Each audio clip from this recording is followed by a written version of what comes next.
Greetings. Today, imagine you're sitting with me at a cafe. We're not talking facts. We're not talking numbers. We're not discussing every single detail. We're talking about Arsenal's experience in the league. Just sharing a few stories with you so you can understand the feeling of disappointment Arsenal has given me, even though I'm not a fan. This was one day during the 2022 World Cup. My friends used to come over to my place to watch the matches. They would always come to watch every World Cup. Came over for the Argentina versus Australia match, and one of them is a huge Argentina fan. So during that match, Lautaro Martinez came on as a substitute, and my friend got really excited and happy. So I asked him, what are you getting excited about? What I know about Lautaro and what I'm convinced of about him is that this player has a strong reputation in Italy, but when it really matters, he lets you down. Then my friend threw out a bold statement. He told me, this guy is one of the top 5 strikers. Just finished saying, one of the top 5 strikers in the world. And then the ball comes right in front of goal to Lautaro. I was like, I'll score it. But Lautaro went and shot it over the bar.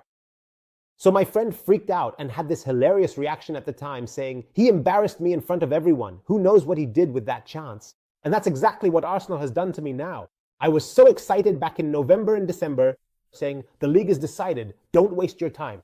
But now, what's happening today made me understand why. Whenever I used to sit with my Arsenal supporting friends and tell them, the league is clearly yours, when the gap was 7 points, they would just look at me with a face like, man, you don't get it. People from Mecca know their own streets best. So this isn't really your place to talk about it. We know this team that you're watching right now. This is an illusion, not reality. And honestly, the Arsenal playing now is not the same Arsenal we saw in October. And in November, Arsenal was a completely different team.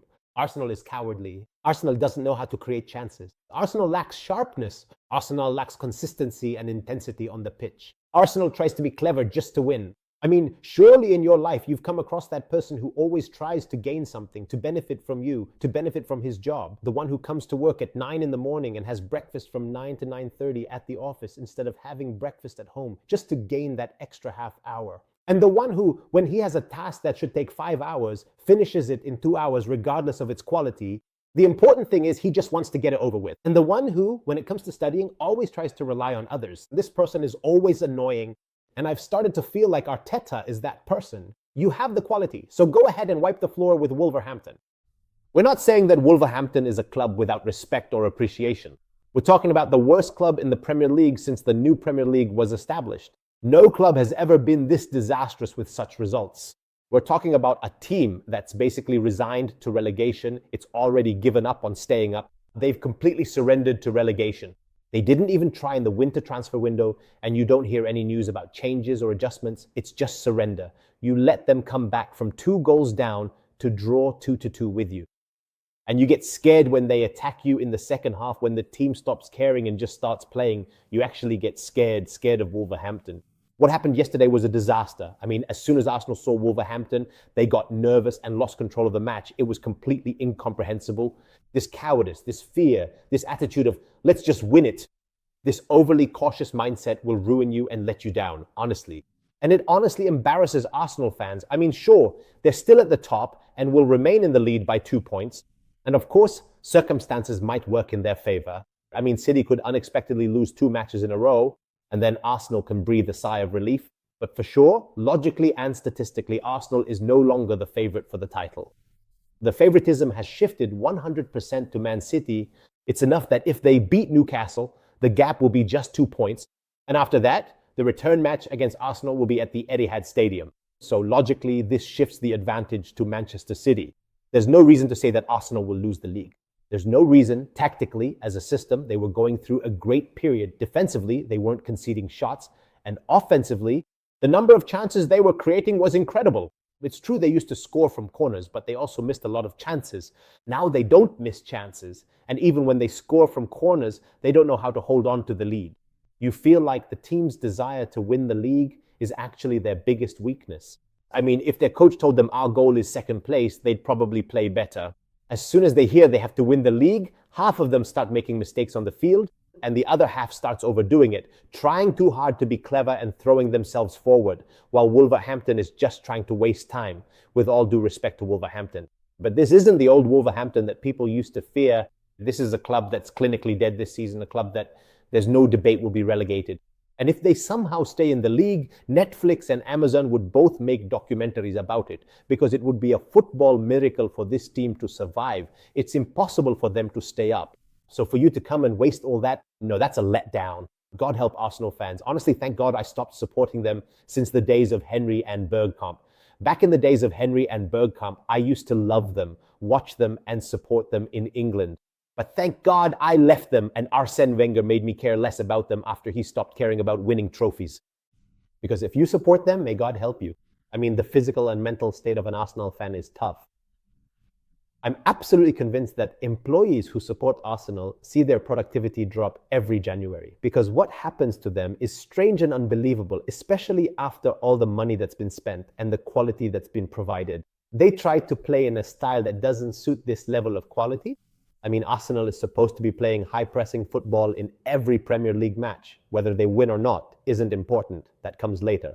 But that's the basic idea. If it's slow-paced, calm, just passing the ball around, they're going to make mistakes. And in the end, we'll concede a corner now and it'll slip away. This is really, really frustrating. And I also think that part of the frustration comes from the number of missed chances that used to happen before, which made Arsenal players, and its human nature, resort to the easier option. The human brain doesn't like to be stressed. It prefers to relax. So when they saw that, honestly, if we just wait and pass the ball around without missing chances, getting stressed and getting upset, it's better.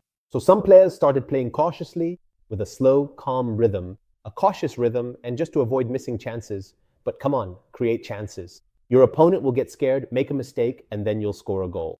It doesn't matter if the goal is in your hands. What matters is that you'll score, and right now you're scoring goals but not holding on to your lead. And this is another problem. Before, we used to say they miss too many chances. Now we're saying they score goals but can't hold on to them.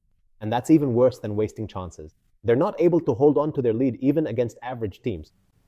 And that's the fear. That fear is cutting their energy in half. You remember when we were kids, they used to tell us the story that the gazelle is faster than the tiger, but because it's running scared and keeps looking back, the tiger ends up catching it and eating it. I don't even know if that's actually true, but that's what they used to teach us in school when we were young. So it seems now that Arsenal is the gazelle and Man City is the tiger. Logically, when you look at both teams' matches up until the end of December, Arsenal's league run, and I still think Arsenal has a chance, just so people don't misunderstand me, but you don't have to make everyone suffer with you just to win the league, even those who don't support you. So honestly, what Arsenal did was disappointing and they embarrassed me. I even posted a video saying the league was Arsenal's, so let's hope it doesn't turn out like Lautaro Martinez. So may God help Arsenal fans. Try not to watch football for 2 weeks. This is medical advice now. Just check the results. Don't even turn on goal notifications. Wait until the match is over, then watch it. See, they started winning again. Go back to watching because you don't have to stay away anymore. Don't tell me about loyalty, belonging, and supporting the team. No, that's what loyalty, belonging, and supporting the team really mean. When the players on the field actually feel your presence. But these people don't feel their fans at all and wasted a perfect chance to win the league. And I still firmly believe that all Arsenal needs is to win an important title, either the league or the Champions League. The moment I win one of these two, the current Arsenal, with its current quality and current lineup, with a few adjustments, in the next 5 years, we'll get used to seeing them lifting cups and titles. But if this season slips away, I'll be worried about the whole project. I'll even be afraid that Arteta won't continue. What more can I do for you? Every time I bring the team as close as possible, and honestly, a lot of the blame falls on him because he's part of this overly cautious philosophy. He's part of the philosophy of playing for the result after having instilled a culture of beautiful football, attractive play, and a strong system.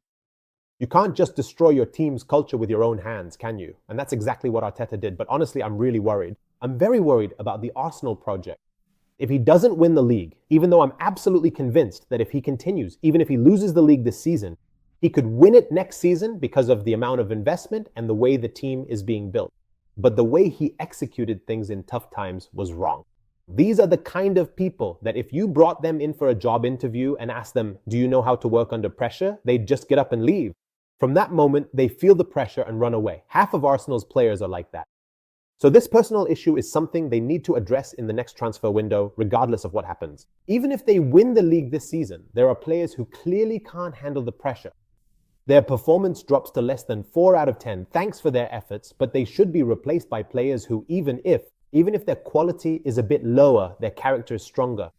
Sometimes character is more important in football than quality. In fact, I firmly believe that when smaller teams play bravely against bigger teams, their chances of winning or drawing multiply. If they play cautiously and fearfully, courage is always the foundation of results in this game. And Arsenal, if you look at their matches, they're not brave. I hope you subscribe to the channel and give the video a like. This was Mohammed Awad with you, available on all social media platforms. Peace be upon you and God's mercy and blessings.